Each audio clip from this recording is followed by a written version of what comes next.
بسم اللہ الرحمن الرحیم۔ معزز خواتین حضرات، السلام علیکم ورحمۃ اللہ وبرکاتہ۔ ایک سچا مسلمان اللہ کے سوا کسی سے بھی ڈرتا نہیں ہے، لیکن منافقین ان کا وتیرہ ہے کہ وہ ہمیشہ خوف زدہ رہتے ہیں۔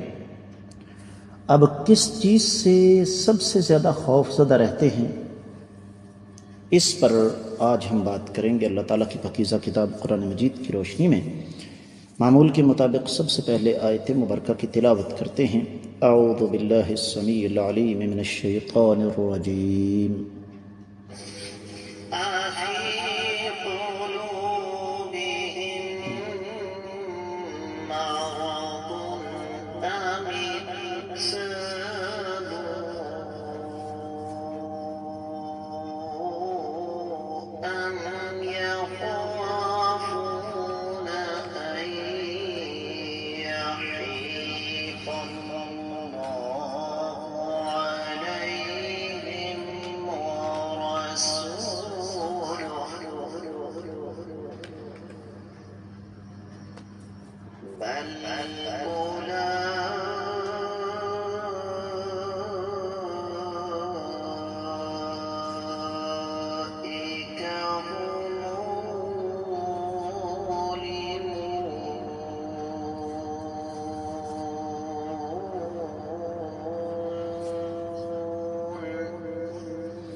معزز خواتین حضرات، رب کائنات کی پاکیزہ کتاب قرآن مجید 18واں پارہ سورۃ النور 50ویں آیت مبارکہ، اللہ رب العزت ارشاد فرماتے ہیں: افی قلوبہم، کیا ان کے دلوں میں مرض، بیماری ہے، ام ارتابوا، یا یہ شک و شبے کا شکار ہیں، ام یخافون، یا پھر یہ ڈرتے ہیں، ان یحیف اللہ، کہ حق تلفی نہ کریں اللہ تعالیٰ علیہم ان کی، ورسولہ، اور اس کے رسول صلی اللہ علیہ وسلم،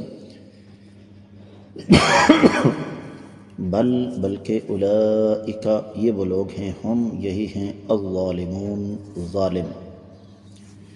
بامحاورہ ترجمہ سماعت فرمائیے گا۔ کیا ان کے دلوں میں بیماری ہے، یا یہ شک و شبہ میں پڑے ہوئے ہیں، یا انہیں اس بات کا ڈر ہے کہ اللہ تعالیٰ اور اس کے رسول صلی اللہ علیہ وسلم ان کی حق تلفی نہ کریں؟ اصل بات یہ ہے کہ یہ لوگ بذات خود بڑے ظالم ہیں۔ معزز خواتین حضرات، امام ابن کثیر رحمۃ اللہ علیہ نے اس آیت مبارکہ کی تفسیر بیان کرتے ہوئے قدر تفصیل سے کام لیا، اور وہ تفصیل کیا ہے یہ ذرا توجہ کے ساتھ سماعت فرمائیے گا۔ سب سے پہلی بات یہ ہے کہ یہ جو ظالم ہیں، ان کا معاملہ بڑا عجیب و غریب ہے۔ یا تو ان کے دلوں میں بیماری ہے، اور یہ طے شدہ ہے کہ نفاق کی بیماری ان کے دلوں میں موجود ہے، یا پھر ان کو اللہ تعالیٰ کے دین کے بارے میں شک و شبہ ہے کہ پتہ نہیں سچا بھی ہے کہ نہیں، یہ بات بھی درست ہے، یا پھر ان کو سب سے بڑا ڈر یہ ہے، اور یہ ہر دور میں ہوتا رہا ہے آج بھی، کہ یہ اس بات سے خوف زدہ ہیں کہ ان پر اللہ اور اللہ کے رسول صلی اللہ علیہ وسلم فیصلہ کرتے ہوئے زیادتی نہ کر جائیں۔ تو یہ تمام کی تمام شکلیں بقول امام ابن کثیر رحمۃ اللہ علیہ کے یہ کفر ہیں، اور رب کائنات ان میں سے ایک ایک کو اچھی طرح جانتے ہیں۔ اور جو اعتقادی منافق ہوتا ہے اس کے اندر یہ تمام کی تمام چیزیں پائی جاتی ہیں۔ اس حوالے سے پھر امام ابن کثیر رحمۃ اللہ علیہ ایک روایت بھی لے کر آئے ہیں، جسے امام ابن ابی حاتم اپنی سند کے ساتھ ذکر کرتے ہیں کہ ایک آدمی دوسرے آدمی کے ساتھ کسی معاملے میں اختلاف کر رہا تھا، اور اس کو پتہ تھا کہ اگر یہ فیصلہ نبی علیہ الصلوۃ والسلام کے پاس گیا تو وہ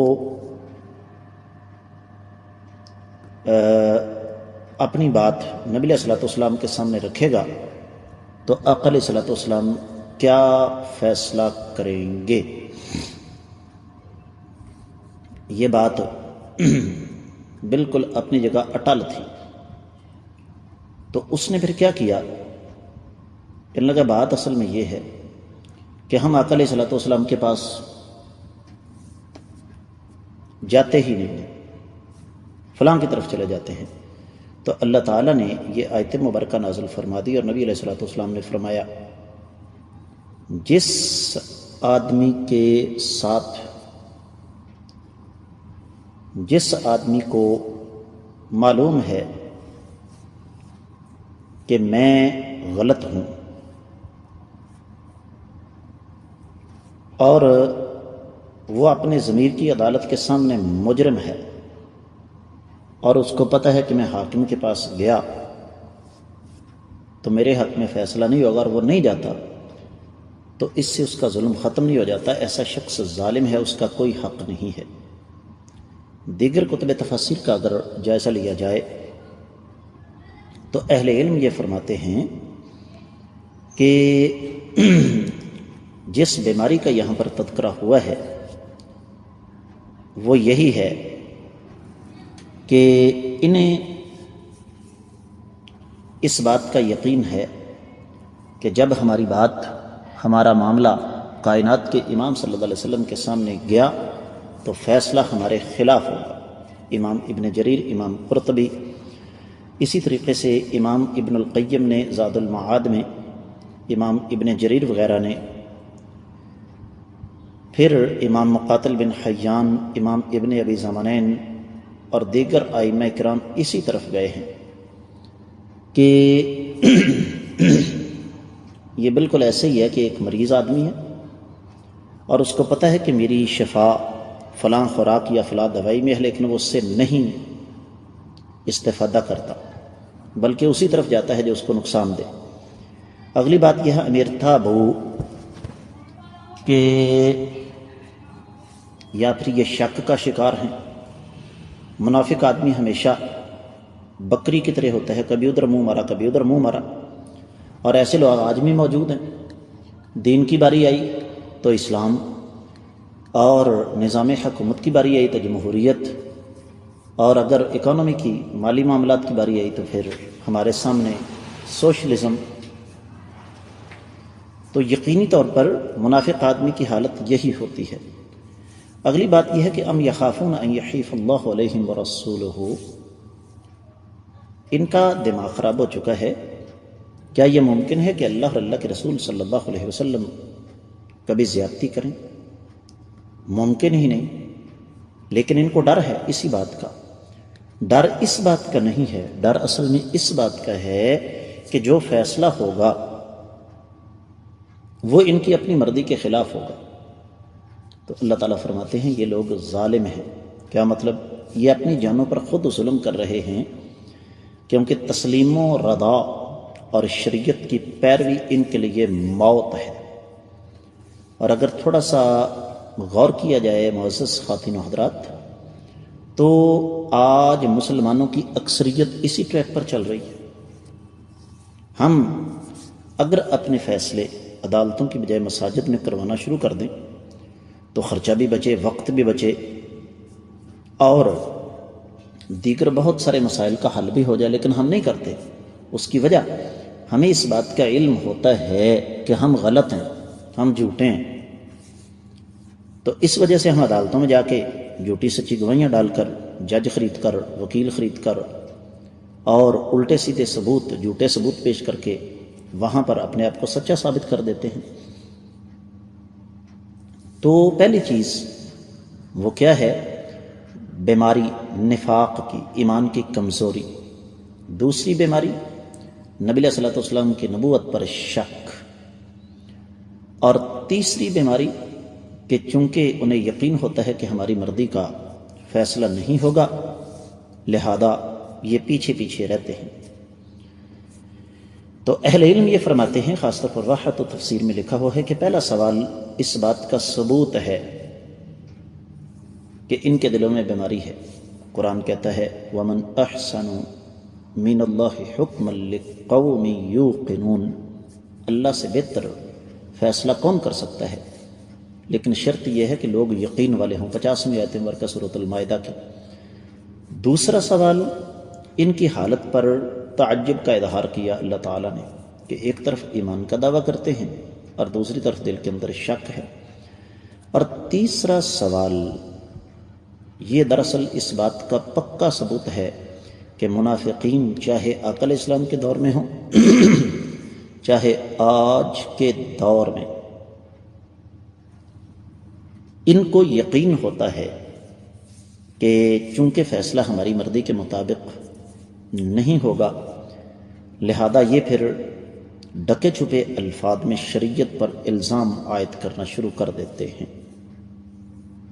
اور یاد رکھیے گا، شریعت پر الزام عائد کرنے کا مطلب صرف اور صرف اپنی نفسانی خواہشات کو تحفظ دینے کی کوشش ہے۔ اہل علم نے یہ ارشاد فرمایا ہے کہ یہ دونوں جگہوں پر جو آیا ہے یہ منقطعہ ہے، اور یہ بل کے معنوں میں ہے۔ یعنی اصل کا معنی یہ ہے کہ بلکہ، اور یہ استفہام یہاں تقریر، توقیف اور توبیخ کے لیے آیا ہے۔ ظاہر بات ہے عام آدمی کے اوپر سے یہ باتیں گزر جائیں گی۔ تقریر کا معنی اقرار، توقیف کا معنی کہ بس کرو بھائی، اور توبیخ کا معنی ڈانٹنا۔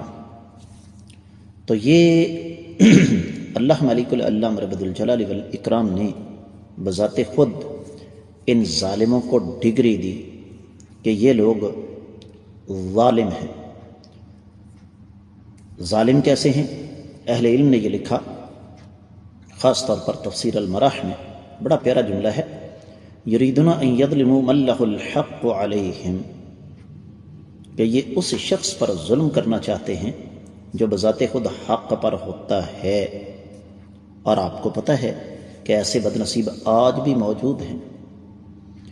تو حاصل کلام یہ ہے کہ منافق آدمی، چاہے وہ آقا علیہ السلام کے دور میں ہو چاہے آج کے دور میں ہو، اس کی بڑی نشانیوں میں سے سب سے بڑی یہ ہے کہ وہ کبھی بھی اللہ اور اللہ کے رسول صلی اللہ علیہ وآلہ وسلم کے فیصلے، یعنی قرآن و حدیث کے فیصلے پر راضی نہیں ہوگا۔ وہ اس طرف نہیں آئے گا کہ شریعت کی روشنی میں اپنا فیصلہ کروایا جائے۔ اور ایسے لوگ ہمارے ارد گرد موجود ہیں، اور ایسے لوگوں کو رب کائنات نے ظالم قرار دیا۔ میں امید کرتا ہوں کہ آپ کو اس آیت مبارکہ کی اچھی طرح سمجھ آ گئی ہوگی۔ اس کے ساتھ ہی آج کے سبق سے اجازت دیجیے۔ السلام علیکم ورحمۃ اللہ وبرکاتہ۔